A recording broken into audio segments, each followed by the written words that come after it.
Sali Berisha mblodhi kryetaret e degëve të Partisë Demokratike dhe u dha porosi të qarta që t'u sqarojnë qytetarëve pa dallim partijak se më 8 maj duhet i bashkohen protestës kombëtare të opozitës në Tiranë.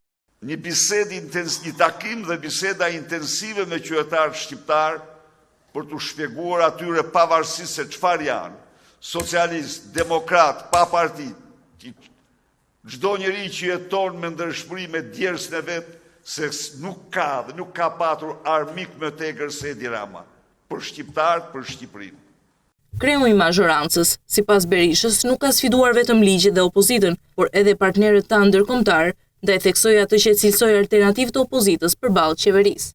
Por ai sfidoi haptas për të shpëtuar lëkurën e tij edhe partnerët tanë ndërkombëtar. Kryedemokrati argumentoi disa nga ato që i cilësoi fitore të opozitës deri më tani, duke shenjëstruar pa u dhënë emër ata që i cilësoi lobistë të korruptuar anti-shqiptar. Tani duan të na paraqesin si interpretim. Dhe e bëjnë këtë lobistë të korruptuar nga Edi Rama.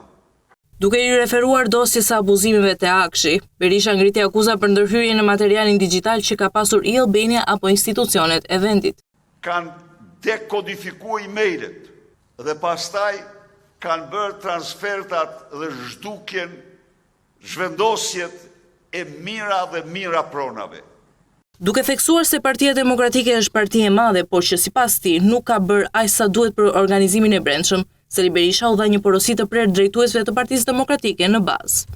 Kërkohet nga koordinatorët tanë një përqendrim total në përgatitjen e protestës së ardhshme të datës 8 maj.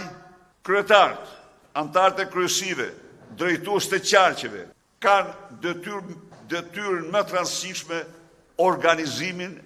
riorganizimin e kësaj partie.